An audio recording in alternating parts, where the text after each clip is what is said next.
Hey folks, welcome back. We are having another episode of a Bible study today, and I was just looking at that nice picture that looks like the paper version that I have right over there, because I got a gazillion different electronic versions. It's nice to have the paper one.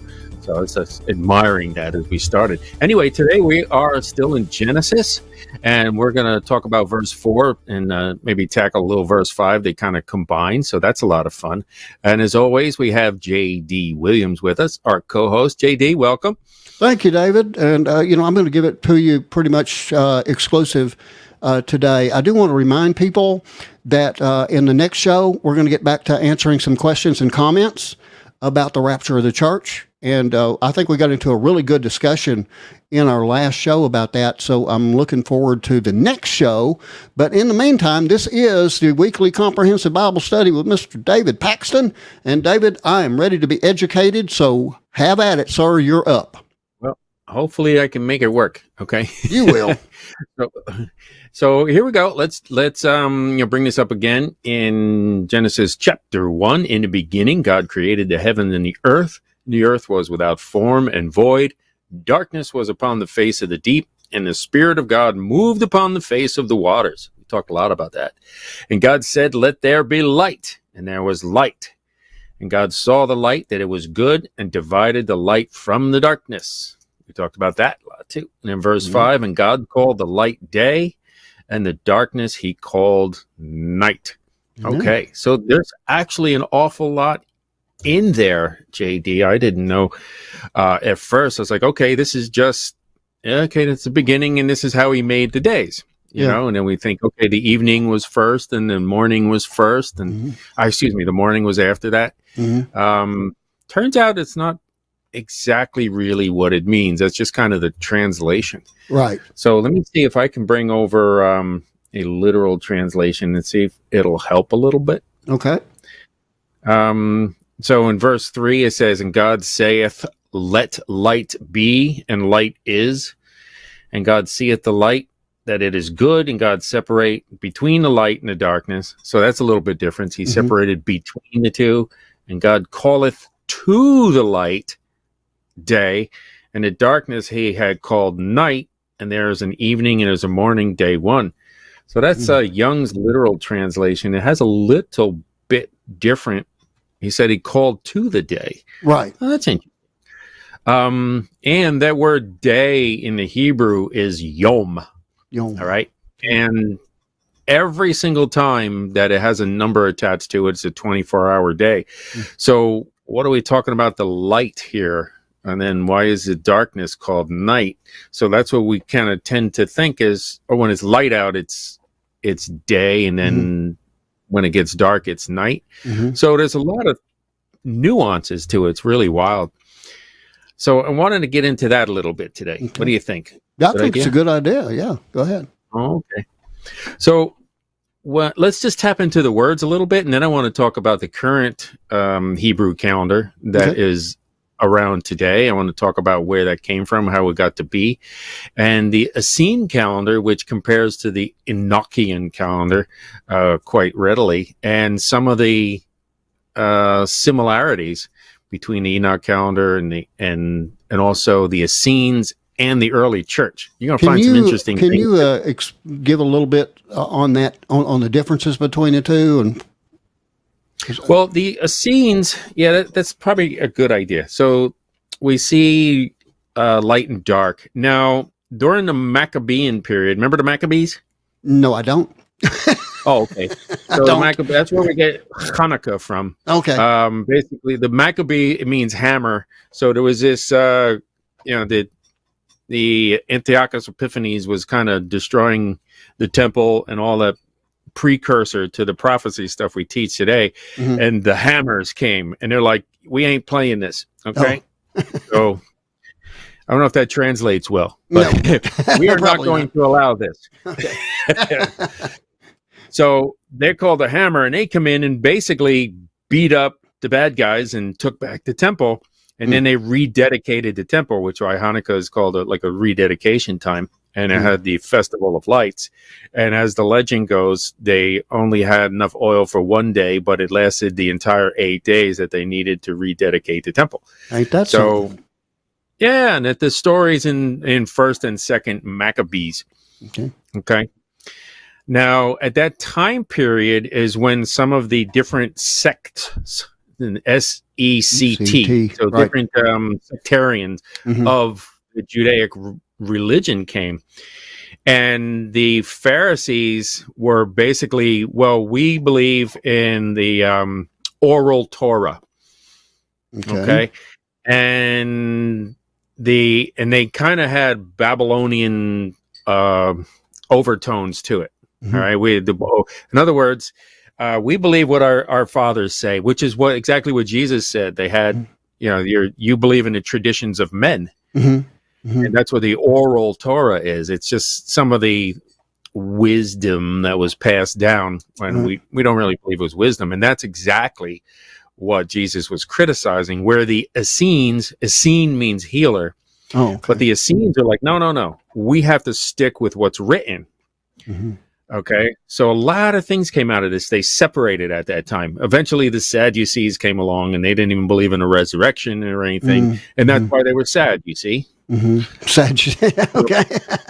Good play there. Okay. Yeah, that was another one. And then it was the scribes. But essentially it was the Essenes, which we know John the Baptist was an Essene, and probably most of the disciples were Essenes as well. Actually, you can get a lot of insight on that. Ken Johnson is really, really good at that. BibleFacts.org. And he studies that. He knows more than the entire world put together on the Essenes and the Dead Sea Scrolls and stuff. Okay. So the Essenes said, we are the priests of light. They were called Zadok priests. The kings, basically Zadok is like righteousness. They were the righteous ones, where the Pharisees, they were of darkness. So a lot of different things panned out along this way, and it pertains to the day and the night here. Since they were Babylonian kind of influenced, the Pharisees had all their calendar, they kind of messed it up because they were going by the lunar calendar. And that's what you'll see in the Hebrew calendar today.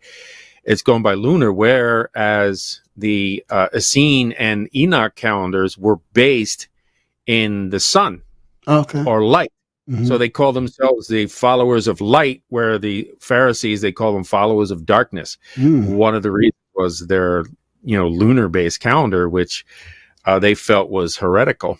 So there was a lot of fighting between the two, and the Zadok priests were cool. So, and you see a lot of the overtones, I guess, in the New Testament.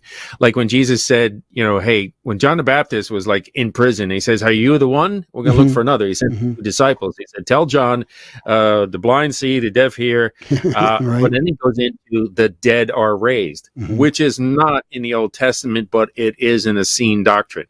So that points to him speaking to the Essenes. And then also we see a couple other things I'll talk about in a little bit that the Essenes did that were typical of the early church, which is why we do not see the Essenes afterwards. We still see the Pharisees even today, but the Essenes are the ones that knew Messiah was coming. They were known to have 100% accuracy in prophecy. Oh, okay. So they were basically excommunicated by the other group. I mean, I'm using a bad term, a bad word there, but that's what they did, right? Yeah. So they were, and the Pharisees were very political. They just wanted power, kind of like you see today in a certain church that's all they want is power, and everything they do is heretical. That might wear a fish hat and whirl incense around a little bit. They might. I don't know. So you see the same religious overtones in the Pharisees and what they did, and the Essenes just wanted to get back to what is righteous and what is the right thing to do according to God. So they knew exactly when, if you read through it, we don't have time to get on all of it today, but they knew exactly when the Messiah was coming. They knew who it would be. And then they said, okay, this he's going to be crucified on this particular Passover. They knew. They knew it was coming. They knew it was going to be him. They picked the exact day because they read the book of Daniel and they said, well, this is what it says. Yeah. So you said that they're not around anymore, or none of them? No, they're the early Christians, basically. Oh, okay. They all knew who the Messiah was. So, the whole church was all Jewish. In Acts, right? It was all Jewish except for a couple of people. Right. It wasn't until we start to get through Acts a little bit that Paul comes along and says, I'm going to be the apostle to the Gentiles. And then they started arguing about, well, do they got to be circumcised? Do they got to eat kosher? Yeah. What's the deal? Right. And they're like, no, this is a different time period. Yeah. So, and that points back to the whole rapture thing where the disciples, they all thought that Jesus was going to come and take over then. They had no idea this church thing was coming along until Paul. Right. All right. And then they got the revelation. Oh, now I get it. Where he's died for the whole world. Yeah. So they didn't have any idea of this church thing. They thought Jesus was coming back then.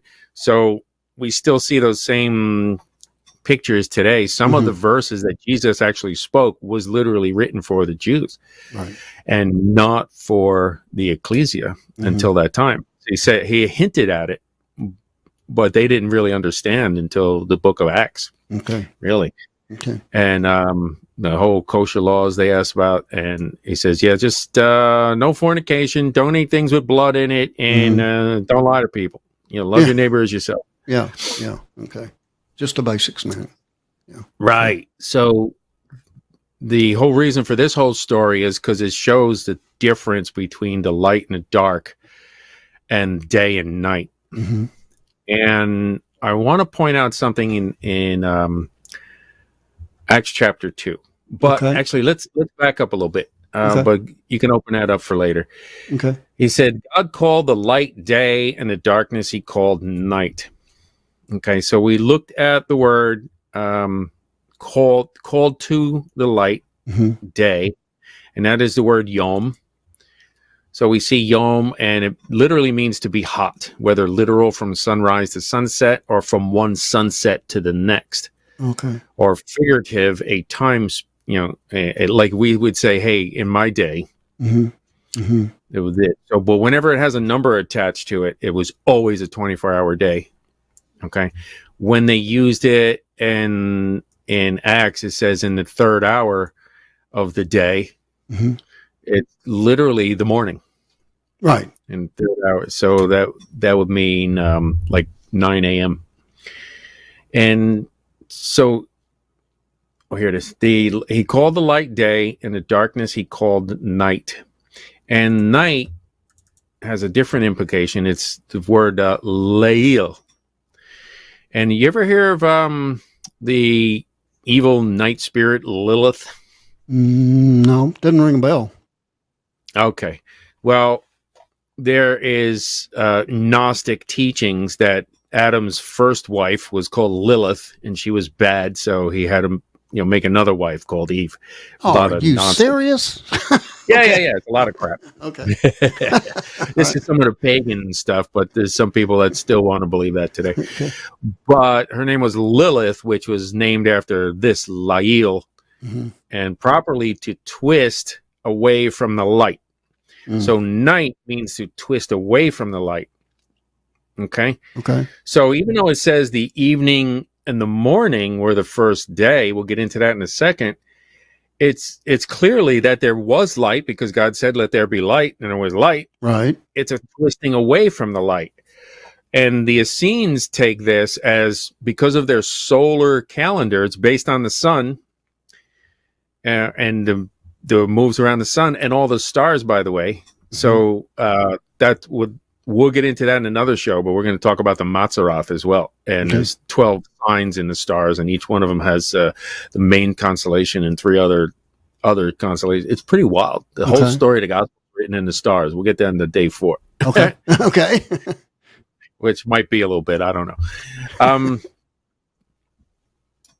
Where was I? Oh, so the Essenes have this idea that the light was there first.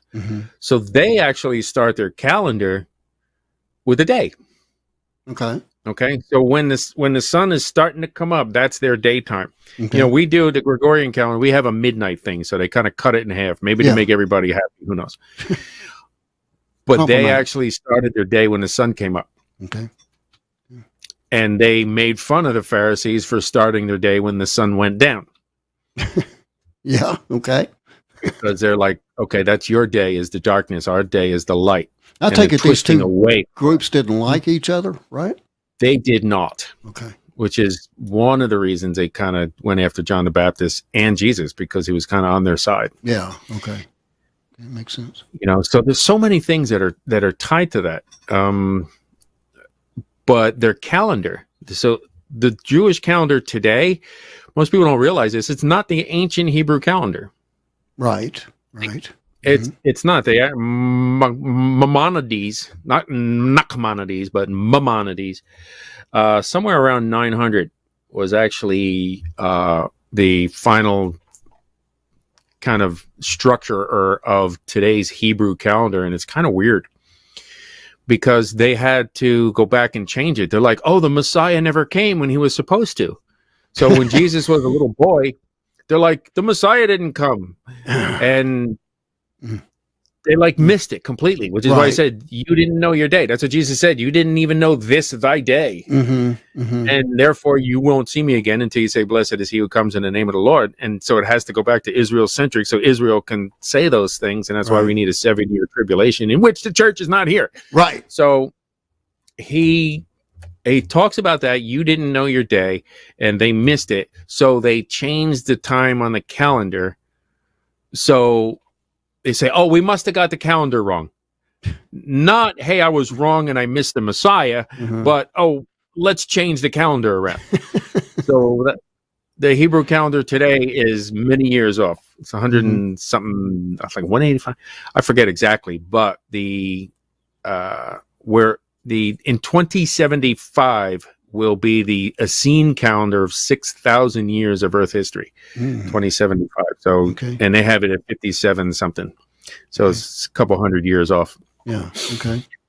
We can get into the numbers. You can go to BibleFacts.org and the Dead Sea calendar. It's got a link over there, and you can see the exact timing of it. But it's pretty wild.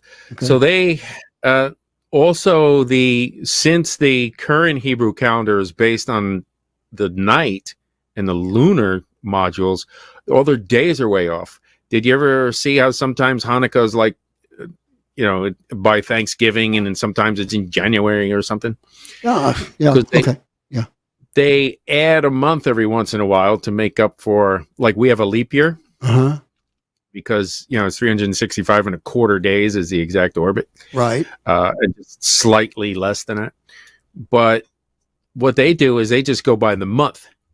So every once in a while, they'll get off, so they'll add a whole new month in there. Okay. That's different. Okay. Yeah. But the Essene calendar is based on what's called Jubilees. That's where we get the Book of Jubilees from, because it numbers. That's how it measures time. Okay.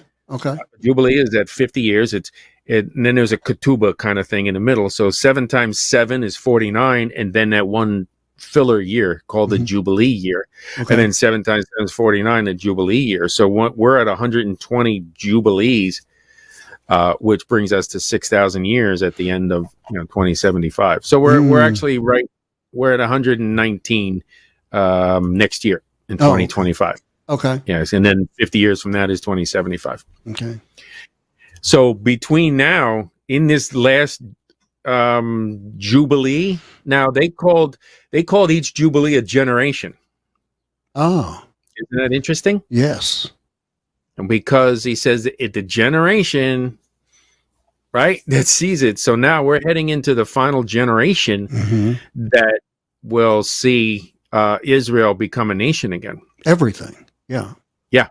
Okay. So this last generation that we're heading into, we're going to see all these prophecies line up, including the rapture, including all these wars and everything that we're seeing. And it takes time for those to pan out. Sometimes we think, it's just going to happen like that one day and it's going to be there. Like, yes, the rapture will happen, boom, one day. Right. And then this war will happen one day. But as a progression, all the prophecies will lay themselves out over this period of time. And we're stepping into that right now. Absolutely. Yeah. See it. So we can see them all gearing up. It's pretty wild. We see all the signs, right? And the signs are always ahead of the exit, aren't they? Yes, they are. And I'm going to jump in real quick. I got to, because you mentioned the signs, and I want to remind people that we are going to having a conference in Dallas, Texas. Do you want to tell them about that one real quick, David? Yeah. We see signs in the heavenlies. I mean, some of the major ones that people remember is 2017 with the blood moons and Virgo going into Mary, which is what the Magi saw, actually, a very similar sign. And that's from Daniel teaching Zoroaster. Zoroaster was actually a pupil of Daniel's, and he knew that. And Daniel didn't have any offspring. Well, we don't see any in the Bible anyway. Right. And he was like top dog in 4 different empires. So he had a lot of money. So as the historical record kind of leans towards, it's not in the Bible, but it kind of hints to it. Whereas the followers of Zoroaster kind of later on, now it's got all whacked out now. So don't follow it now, but he followed Daniel, and Daniel told him, hey, this is what the Mazzaroth says. This is the sign of the Messiah coming. When you see this, come over here, and this, do that over there. That's what he said. The word is star formation. Right. So they didn't see a star in the sky. He said they saw the star formation in the sky. So when you see the constellations basically lining up and doing this, that's when the Messiah is going to be here, and you need to go and you need to give him all this money that I have here. So the gold and the frankincense and the myrrh, that's where they kind of got it all from. Okay. And then there's this special supernatural one that came down over his house when he was about 2. So that's interesting too. So where did I start that? Well, the prophetic signs. The signs in the skies. Yes. We're going to hear the Watchmen in Dallas, April 5th through the 8th. So if you're watching after that, you missed it, but you can still buy the live stream. So if you're watching before that, it's only a couple weeks away now. Come on out. HearTheWatchmen.com, HearTheWatchmen.com. Go there, use the term Last Christian to get $10 off your ticket. And you can come on out, and if you can't actually make it there, you can definitely get the live stream, and you'll see some of our shows we're going to do from there as well. And if you come on out, maybe we'll put you on a show if you're really interesting and nice. Right. Amen. Yeah. Amen. That's that. Okay. Thank you, David. All right, cool. So, and that's what I'll be talking about, just to give you a clue, the signs in the heavenlies and how it points to the Messiah in every single one. It's pretty wild. And exactly what he was coming to do. Because you got to remember, the 2,500 years before Moses, what did they have in writing to know what was what? Nada. Yeah. They had nothing. So they told the story in the stars. And it's funny because every last civilization ever has the exact same characters in all of their astronomy legends. Okay. Every single one has the exact same, and those stars don't look like it at all.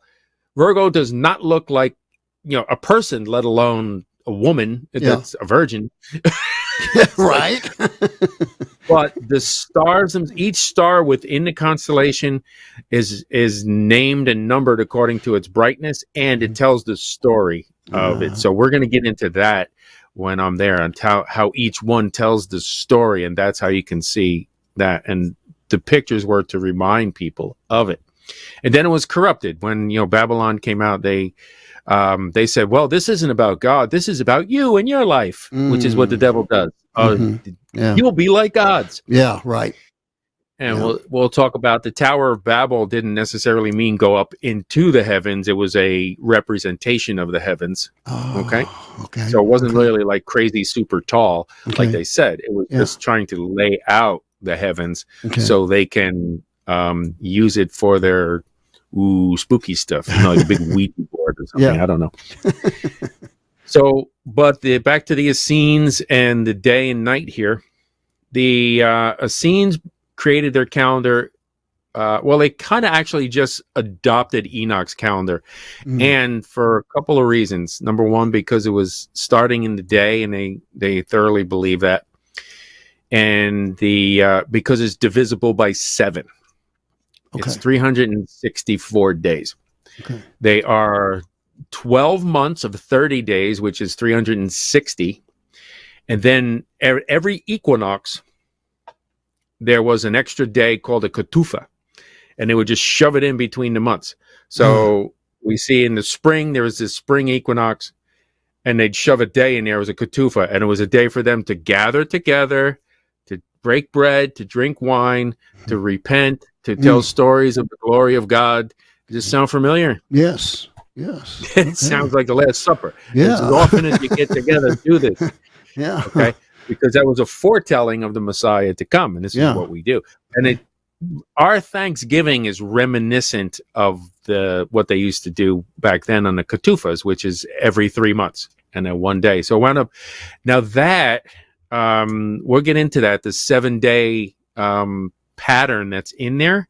And that's very telling when we get into the New Testament as well. Okay. So we're 2 minutes out on this now. So I want to bring that into the next one. Okay. So real quick, we're going to talk about Erub and Boker, which is from chaos to order, how that's put in there. And we talked about that a lot. And then we're going to get into that a little bit today, and what some of these other things mean. But why don't you take us out and encourage people to receive the Lord before the second half? Absolutely. And, David, you mentioned something about dates, and you were talking, I think, 2075 or something like that. And one thing that I want to make very, very clear to people is that the rapture can happen now. We don't have to wait to 2075. Within I want to make that really period. Yeah, I want to make that really, really clear. And the fact is that, just like there's the last play in every football game, there's that last individual to accept Jesus Christ before the rapture of the church. And if you have not accepted him yet, then that means that you are exposing yourself to 7 years that will be the worst time that the world has ever seen or ever will see again. And you can avoid that by simply admitting to God that you are a sinner and ask him for forgiveness. Tell him that you know that Jesus Christ died for you on the cross, that he spent 3 days in the tomb, that he rose on the third day, and he sits at the right hand of God. He's coming back for his church before God unleashes that wrath. Promise the Lord that you will follow him and then do it for the remainder of your life. Say that prayer in the name of Jesus Christ in your own words, and I promise you that you will be saved from that wrath. It says so in the Bible. The rapture is in the Bible. People that tell you that, they don't know the Bible. We do, and we're going to continue to tell you that, yes, indeed, the rapture is real, and it's due at any time. That's the reason we keep calling it imminent. We're not calling a shot. We just know it could happen at any time. We'll be back right after a very short break with the second half of Last From Week. Feature Story News in the UK, I'm John Beaver. Gunmen who kidnapped around 300 school children in Nigeria's Kaduna state last week are demanding $620,000 for their release. Tessa Makende reports.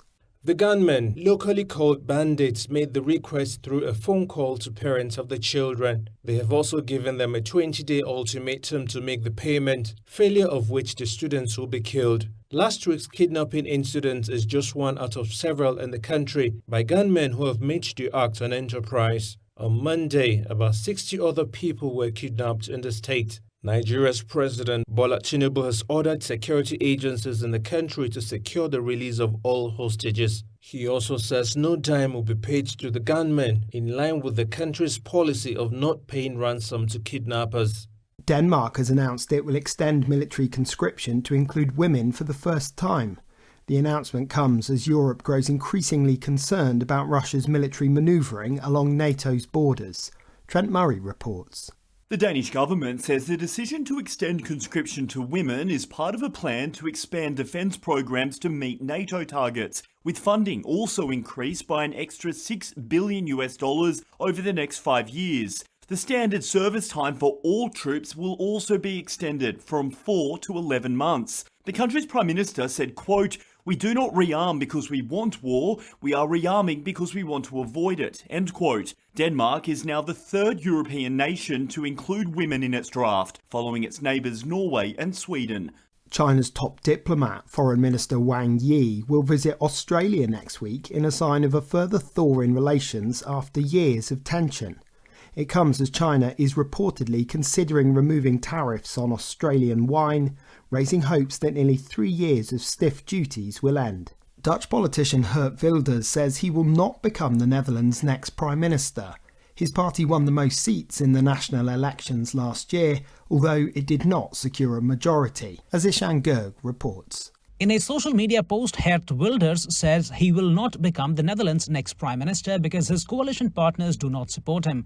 Reports say Wilders' openly anti-Islamic views, such as proposing a ban on mosques and headscarves, proved too radical for his potential political partners. Wilders' party emerged as the single largest bloc in the 2023 elections, dubbed one of the most polarized in the history of the European nation. Now the country may be heading for a patchwork coalition government with none of the biggest party leaders reportedly taking up top jobs. Wilders says he is still hopeful about becoming Netherlands' Prime Minister one day, but only when the Dutch voters give his party a majority. From bureaus worldwide, this is FSN. Okay, folks, the fun continues. We are here for the second half of Last Christian. Today we're studying Genesis 1 and kind of dipping into verse 5, which is a lot of fun.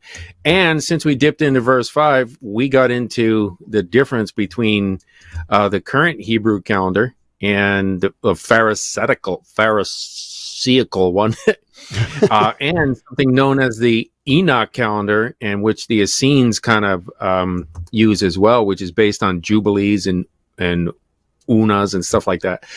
So they base it on a 50-year period, and then the 100-year period, and then the 700-year period, and the 1,000. So it all boils down to the sevens and the 50s. So it's pretty cool, and that's what the jubilees, and that's why the Book of Jubilees, because it measures time by jubilees. Okay, isn't that interesting? Okay. Yes.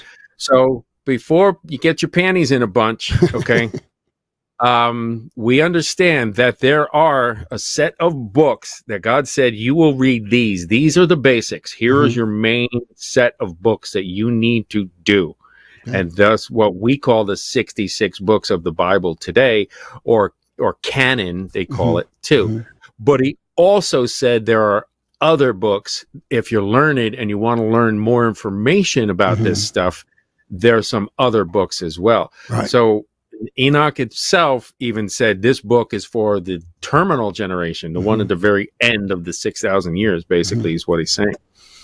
So we need to say, and it specifically says, do not include this with the main books. It says this is something for, the crazy people who want to look into deeper things. Okay. Not really crazy, but you know what I mean. Yeah, right. The people who really want to learn, well, what did these giants do and how did they get here, and what, and so Enoch talks about all that and the fallen ones and how they asked him to go talk to God for him. So really wild stuff. Yeah. But go learn the Bible first. Trust me. First and foremost, yes. Get that under your belt. But we see the Essenes, there's a lot of references to Essene-type doctrine, and including this calendar. Now, to set a premise here, I do want to go to the Book of Jubilees and read this out, and then I'll spread out the thought too. And I am in the R.H. Charles version, and it's Jubilees chapter 6, verses 34 is where I'm going to start. Now, check this out. It even says beforehand. Now, it claims to be written by Moses, so take that for all it's worth. Okay. And that it was given to him. And all the children of Israel will forget and will not find the path of the years, and will forget the new moons and the seasons and the Sabbaths. And they will go wrong as to all the order of the years. That's verse 34. Isn't that wild? Isn't that what we're talking about? Yeah, exactly. With the current Hebrew calendar? Right. So verse 35, for I know, and from henceforth I will declare it unto thee, and it is not of my own devising, for the book lies written before me, and on the heavenly tablets the division of days is ordained. So there's books in heaven. There's a calendar in heaven, is what this is saying. Okay. And clearly our Gregorian calendar is not on that one. Right. But even what they call the Hebrew calendar is not on it, because he just said all the children of Israel will forget it. Yeah. All right. And then the heavenly tablets, the division of our days is ordained, lest they forget the feasts of the covenant and walk according to the feasts of the Gentiles after their error and after their ignorance. That's interesting. Yes. Yes. All right. That's error and ignorance on the feasts of the Gentiles. I'm trying to figure out what the era for anything. Yeah, I'm asking about the era of. Are they talking about the time of the Gentiles there, or what is the? Yeah, you'll have a Gentile calendar. One thing, we have a Christian era, and people say, "Oh, it's a Christian calendar," and this and that. No. The calendar never changes. Mm-hmm. Okay, the feast days are all the same, and this and that. Now, there's different rules as per Gentiles of how they, do the feasts. Mm-hmm. Let's say. But they are reminders or foreshadows, actually. Okay. So, we see the barley harvest and the wheat harvest. There were all feast days that pointing, and then the Passover pointing to the crucifixion of Christ. Okay, and then his resurrection, the first fruits. It was all pointing to that. Then we see Pentecost, where the Spirit's poured out. Right. The next feast day to happen will be the gathering, Yom Teruah. All right, which is Rosh Hashanah. We talked about that in some of our other shows. So they're foreshadows of how Jesus is going to work this. So Israel was, commanded to keep them in order to maintain them, so the whole world can see what's about to happen. Just like he wrote everything in the stars. Right. This is about to happen. He wrote everything in a book. That's your contract in the book. Contract in the stars. Contract. You're supposed to keep these feast days. Now, we're not supposed to celebrate the error feast days either. We're still to recognize God's feast days. And they were established before the Jewish calendar. Okay. So they're not Jewish holidays per se. Okay. But it says right here, they're on the heavenly tablets. Okay. But the Jews were commanded to keep it. That's why people think it's a Jewish calendar. No, it's a heavenly, but they were commanded to keep it so the whole world would keep it. Okay. And here we are, completely whacked out. In error and after their ignorance, right? Right. Right. There will be, and it says, for there will be those who will assuredly make observations of the moon. Okay. How it disturbs the season and comes in from year to year 10 days too soon. Well, that's interesting. For this reason, the years will come upon them when they will disturb the order and make an abominable day the day of testimony. So they got the wrong day. And an unclean day, a feast day. So here we got this Hebrew calendar, and if it's on the wrong day, it's making an unclean day one of the feast days. That is an abomination. Right. And they will confound all the days, the holy with the unclean, and the unclean day with the holy. For they will go wrong as to the months, and Sabbaths, and feasts, and jubilees.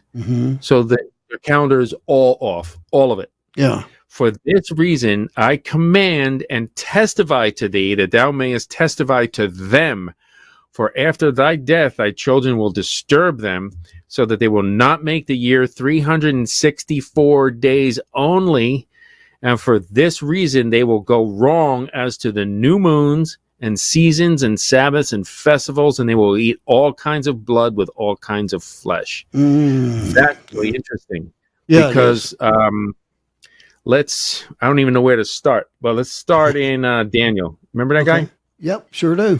All right. So Daniel 7, and he's talking about the Antichrist here. And it says the 10 horns. So verse 23, the 4 beasts come out. 24, the 10 horns of his kingdom. And another shall rise after them, and he shall be diverse from the first, and shall subdue 3 kings. So he's talking about, here's the end time leader.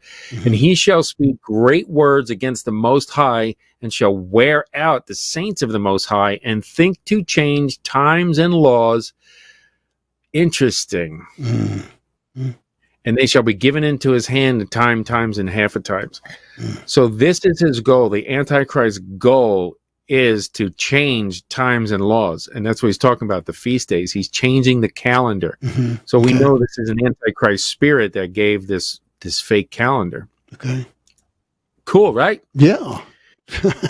And then we see, okay, remember this says 364 days. Uh-huh. Now, the Hebrew calendar today, it says right here, the calendar structure. The Hebrew calendar can be 353 days, 354, 355, 383, 384, or 385 days long. Oh, good grief. So you get to pick your own calendar, huh? Okay. Yeah. And so, and just like it says, because they're observing the moon, Jubilee says it gets 10 days off, and they're going to mess up all the feast days because now they're not bringing it in at the right time. Right. Because check this out. Okay. 364 is divisible by 7 perfectly. Okay. Yeah. All right. Okay. So what they've done, because the Earth's orbit was messed up, is if it gets off within the week, they just add a week. Yeah. So if it gets off, so every 3 years, 4 years or so, they'll add a week, which keeps the 7-day pattern, the Sabbath pattern. Mm-hmm. Okay. Right? And that's very important because we know Passover was always on the preparation was always on a Tuesday. Passover was on like a Wednesday. Okay. So that there was no Good Friday. It was Wednesday. It was Wednesday, Thursday, and Friday into Saturday. So it was at night. Okay. Yeah. So when Wednesday night and Thursday, all day Friday, all day Saturday, basically, and then it was dark. So when it came Sunday morning, he was already raised. Right. But he rose from the dead Saturday after it got dark, but they're not out there when it got dark. So They that came kind in of the morning. explains that 3 days. A lot of people point to the 3 days in the tomb thing. Try 3 days to and 3 nights. yeah. So that's a good point right there, David. And it was always that way. Every year it's the same day. Mm-hmm. Okay. That's when he said, when Jesus was at the wedding, his first miracle. And on the third day, it was at, well, what do you mean the third day? Third day what? Right. Well, they had special days. The third day was always a Tuesday, and there was a double blessing on Tuesdays. So people get married on a Tuesday. Yeah. All right. Okay. Plus, there's Aviv. What month is it? Aviv, the 3rd. So sometimes it was that day too, because that was a special day that they all got married on this one day. So when they said, "Hey, it's a third day," they know exactly what he meant. Mm-hmm. And when he says, everywhere you see where it talks about the disciples and Jesus walking around, and he says, "Oh, on the 4th day and on this day," well, that doesn't mean anything if you don't have a Sabbath calendar. Right. Okay. Yeah. Okay, what makes is sense. the 4th day? Yeah. Well, that in ours it's Wednesday, Sunday, Monday, Tuesday, Wednesday. Right. On the 4th day. Right. So all these different things tie in together. The Bible language speaks of an Essene calendar, Okay. not the false Babylonian Pharisaical calendar. Yeah. So that's pretty interesting right there. Yeah, it is. So we see in Acts chapter 2, it says, is it 2:15? Oh yeah, so 2:15. For these are not drunk. Remember? Yeah. It says they were all amazed in verse 12, and were in doubt, saying one to another. So they're all talking in tongues, but they're like talking in. If you speak in Texas, I speak in New York. It's literally what they said. Yeah. Here these people. Let's read it's it. like Let's read it real quick. There in verse 12, it says, "So they were all amazed and perplexed, saying to one another, whatever could this mean?" Well, I would say pretty much the same thing if somebody was, talking in basically what I call gibberish, but it's not gibberish. It's real. That's the thing. Yeah. Okay. Go ahead. It wasn't gibberish. Yeah. They were talking in exact. It's like a guy, that grew up in Germany, doesn't understand English at all, and he comes down to you and he's speaking in your particular dialect, like he was from Texas. Right. This is what he's talking about. What? Yeah. How are these people doing this? He wants to understand. Yeah. Okay. Yeah. Like you come down there. What if the guy said, "Oh, bless your heart"? You know exactly what he was saying. Yeah. Yeah. You sure do. Yeah. And it's like, how does he know that? Yeah. Because the Lord wants you to understand, and that was the power of the tongues. Yeah. And they're like, are you drunk? And this is where I'm going here in verse 15. You want to read that one? Sure. For these are not drunk, as you suppose, since it's only the third hour of the day. But this is what was spoken by the prophet Joel. Not me, but the prophet Joel. So you want me to keep going, or do you want to stop that's there? it. It's Okay. the third hour of the day. Okay. Now think of that. If they had a evening to morning calendar, the third hour of the day would be at night. It would be like 9 o'clock at night, wouldn't it? Yeah. Okay. And a lot of people are drunk at 9 o'clock at night, but they're not drunk in the morning. And this says a third hour of the day. So they're basically saying it's about 9 a.m. These people aren't drunk yet. Yeah. So that's just pointing to their daytime started when the sun came up. Yeah. Okay. Gotcha. Okay. So we see that as kind of an Essene leaning as well. Also, the Essenes had a communal society. Now, today, they try and hijack it. They call it socialism into communism, where everybody has everything in common. But the problem with today's communism is it's godless. They want you to think the government is God. But this is how they lived back then. And Acts, you'll see, they all brought everything in common. So Karl Marx didn't invent this stuff, is what you're saying. No, he was actually a preacher's kid or something like that. Yeah. And then he turned from the Lord, but he says, I'm going to steal that idea. Just like, the devil can't make anything new. We know that. Right. He just steals God's ideas and twists them around. Right. So, but now the Essenes lived like that. They lived healthy. Okay. They got up. The first thing they did was pray when they got up, and they fasted, and they went to work, and then they ate, and they had a book of herbs that healed them, and they all lived to like 120. Yeah. And they were known as the healers. But one of the things they had in common was everything in common. If they went out and earned any money, they brought it to the elders, and everybody shared it. Yeah. Okay. Yeah. Got it. Okay. And there was a reason for that, because there's widows who can't take care of themselves. There's people who are sick that they say, okay, come over here. We'll give you the herbs, and we'll do that, and we'll pray, and you just stay here. They took care of everybody. And because of that, everything in common, if you ever needed anything, you had an abundance in the pile to take care of it. Yeah. Right. Okay. You had a house. Yeah. Everyone had a house. It wasn't, extravagant, because you don't need extravagant. You needed a house to live in. Right. But since everyone had everything in common, they were much more at peace, and they had everything together. And that's what we see in the New Testament. They sold everything, and they all came together. So it's just another thing that's pointing to these people were the Essenes, because the first Christians were Jews. Now that what you just said there, that the first Pentecost is what immediately jumped in my mind. They did, and then they were all Jews, so they most likely were all the Essenes, because the Essenes were expecting the Messiah. They were also known because they were Zadok priests. Melchizedek is a king of righteousness, or Melchizedek, we call it today. Okay. So they were the righteous ones. Okay. And like we were talking about, they believed, and they said that they were, the priests of the light, where the Pharisees were priests of the darkness, because of their moon calendar, which it says in Jubilee. Yeah. Okay. So it all just points to the same thing. They knew Jesus was coming. They knew the Messiah was going to be there. So all the Essenes are the early Jews that say, this is the one we've been looking for. Oh, okay. Where the Pharisees, or they were for political, he's going to take my power. We can't have him in here. Right. Because that's all they wanted. Yeah. Yeah. There are some books that say that Caiaphas repented afterwards. I don't know about that. They might be Gnostic. Well, but that's an interesting thought, as well as Pilate. Those are interesting too. Yeah, it is. But we got to check those out. We don't know. Just interesting reading it. We may not find that out till we get to heaven. Yeah, we'll find. Hey, what are you doing here?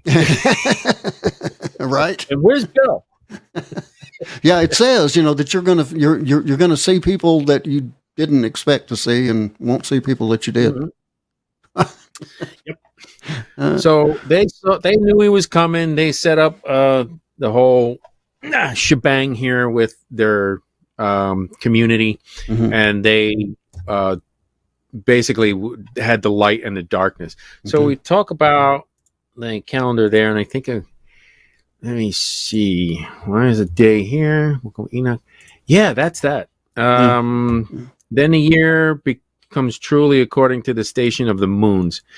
So the 364 days gives us the exact division by 7. Yeah. Okay. So what are your questions about that? I mean, if I get into anything else, it's going to take a while, and we're almost at the end here. Okay. But no, I mean, and Enoch 73, 10 through 16 says that as well, which rises the moon alone belongs in 3 years, 1,062 days, and 5 years has 50 days less than the sun.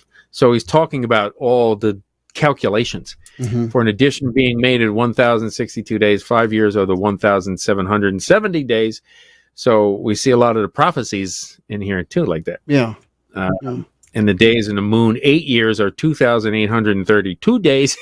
So if you want to get into that and try and figure it out, it's Enoch chapter 73. Man. The year then becomes truly complete according to the stations of the moon and the station of the sun, which rise in different gates and which rise and set for them 30 days. Enoch. So I don't want to get into that. I'm going to confuse everybody. Well, let me ask you that. this part. You had said something in a previous show, and we didn't expand on it, that the stars have moved. They're not, if I understood it correctly, that there's a changing of the way that. Yeah, they've been moving, but they're just so far away that we don't really notice them. But we notice a shift in just a little bit. Is what you're saying? Okay. Yeah, just a little bit, maybe like 12 degrees over the history, because Draco used to be the North Star, but now it's in the Big Dipper. Yeah, even out here in the country, I can't find the North Star anymore. It's crazy. No, they're too much light. Polluting our skies. I don't know. It's insane. But no, I was looking through Acts as you were talking there, and looking at some of this, and it's incredible. Now, didn't you say that and I'm sorry, I can't remember what the term is for the people, not the Pharisees and the Sadducees, but the other guys. I can't remember. And there's the Pharisees, the Sadducees, the Essenes. Essene, that was it. Yeah. Mm-hmm. Now, didn't you say that they had really got it down to the exact day that that Jesus Christ would enter Jerusalem and all that stuff? Mm-hmm. Okay. Right down to the day. They figured it out because Daniel gives them the exact amount of days, and prophetic days are 360. Okay. They don't consider the ketufas, so they'll say it's 360 days per year. So if you parse that out from the abomination, desolation, and the rebuilding of the wall, you'll see that exact day, and it wound up. And they named it too. This week of this Jubilee, and I forget exactly what it was, but they called it out. It's going to be here.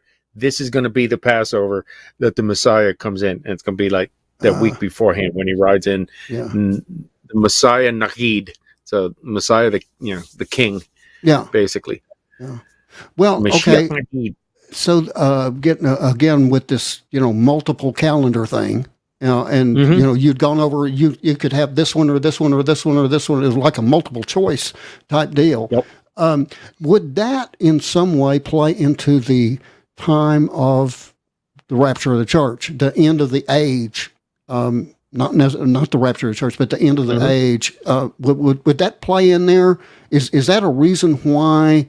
You were saying earlier, like 2075. That stuck with me. Well, yeah, the Essene calendar has us at the 119th Jubilee in 2025, which is a 50-year period. Okay. So just, 119 times 50, and that's how many years back was, the creation day. Okay. And then the 6,000 years, because they firmly believe that the 1,000 years is as a day, and 1 day is as 1,000 years. Right. It's a microcosm of the Earth's history, and then that Sabbath day would be the 1,000 years of Jesus ruling on the earth, where the earth would rest. Yes. Okay. Yes. And Yes. so the picture just fits perfectly, but this current society has been so brainwashed by evolution, which is just one of the ways that the Antichrist is seeking to mess people's calendar up. It's, it's going to be millions of years. No, it doesn't. Okay. And it just isn't. You can't prove that because everything in the patterns proves that the universe is young. So they say, well, what about the stars being so far away? Well, if you take into consideration that the speed of light is slowing down, just look up Barry Setterfield and his experiments, and you'll see that the speed of light was like 10 million times faster than it is today, which would explain the distance of the starlight. Is that getting because it's getting closer or what? I mean, well, it's entropy. Second law of thermodynamics is entropy, and it means everything is decaying. If you leave a peach on the counter, it's going to decay. Okay. Everything is slowing down. Everything is if you leave hot water on a counter, it will become room temperature after a while. If you leave cold water on a counter, it will become room temperature because everything is equalizing and breaking down slowly and slowly.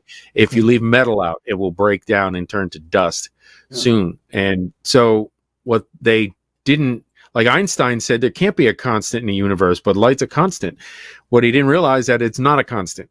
The speed of light is actually slowing down and logarithmically. So it is literally 10 million times faster in creation, which means you got to multiply 10 million years times whatever you think it is and take that off. So, well, there's nothing, I heard a preacher one time talking about taking on this topic of how old the earth is.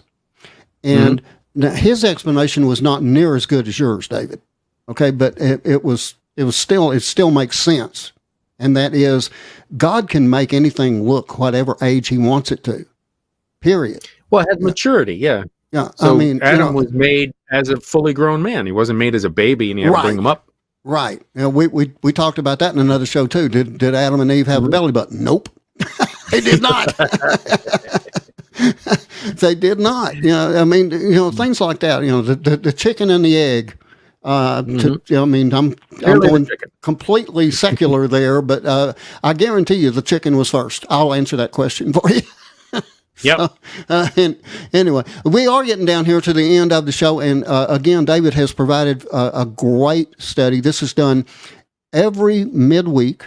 It is our weekly comprehensive Bible study with Bible prophecy teacher and scholar, Mr. David Braxton, who will also be speaking in Dallas, Texas at the prophecy conference. And David, if you would, take us out with that one, and we'll end on that. So on our way out, just if we're not raptured by then, or the Lord didn't call us home, we will be down in Dallas, and we will be talking about the prophetic signs in the heavenlies.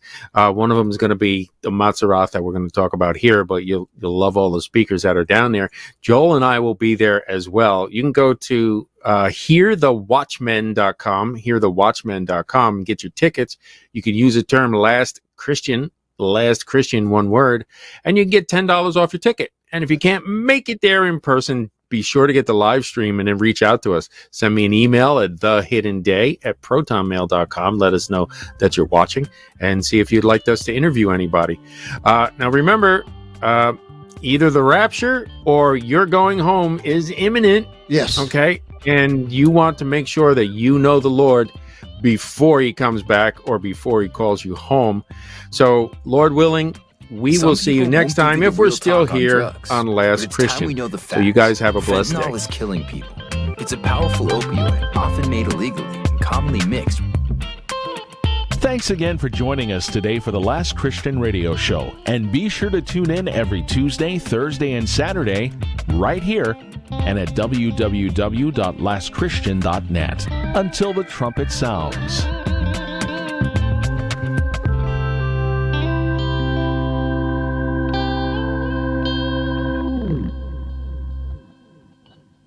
Some people won't give you the real talk on drugs, but it's time we know the facts. Fentanyl is killing people. It's a powerful opioid, often made illegally and commonly mixed with illicit drugs. It can even be pressed into counterfeit pills that resemble prescription medications. Just 2 milligrams, about the size of a few grains of sand, can potentially be lethal. This isn't an ad to scare you, but it is an ad to make you think twice. Get the facts. Go to realdealonfentanyl.com. This message is brought to you by the Ad Council.